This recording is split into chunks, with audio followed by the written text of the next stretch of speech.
या जिल्ह्यात आतापर्यंत पाहिलं मी की नुसती समोरूनच गर्दी होते, अशा गोल गोल खुर्च्या एकावर एक बसायचा प्रयत्न होतो आणि ही काही पद्धत योग्य नाही.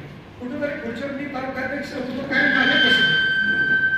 आणि आताही मला मी अनेक मेळावे झाले, कार्यक्रम झाले, फार असं जयंत पाटील आले, पवारसाहेब आले, तर त्याही वेळेला मी व्यासपीठात बसलो नाही.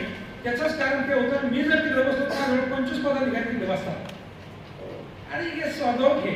कारण नुसतं आपण व्यासपीठावर गर्दी करून मला असं वाटतं की त्याच्यामुळे काही मी जिल्हाध्यक्ष सगळ्यात माहिती जिल्हाध्यक्ष आहे की मी तिकडे बसलं काही माझं पद कमी होत नाही, परंतु त्याच्यामुळे कार्यकर्त्यात पदाधिकारी शिस्त लागते.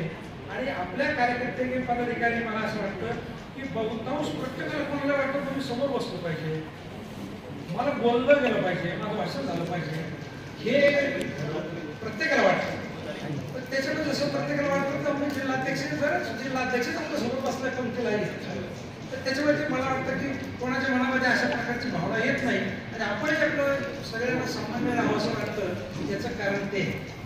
आणि नुसतंच आम्ही इथं बसलो 25-40 लोकांनी होतील समोर ऐकणार श्रोते जर पाहिजे भाषण करायला, भाषण समोर करायचं नसतं, तर त्याचं मूळ कारण ते. आणि सातत्याने सामान्य कार्यक्रम करण्याची माझी पूर्वीपासूनची धारणा आहे, भावना आहे. मला मान सन्मान कोणी भाषणात नाव घेतलं पाहिजे पूर्वीपासून आहे, आज नाही.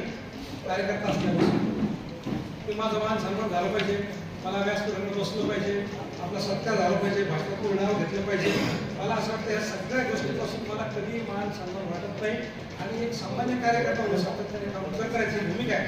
म्हणून माझी आपल्याला विनंती असेल की आपण मला एवढा मान सन्मान केला तरी आम्हाला समोर बसण्याची परवानगी.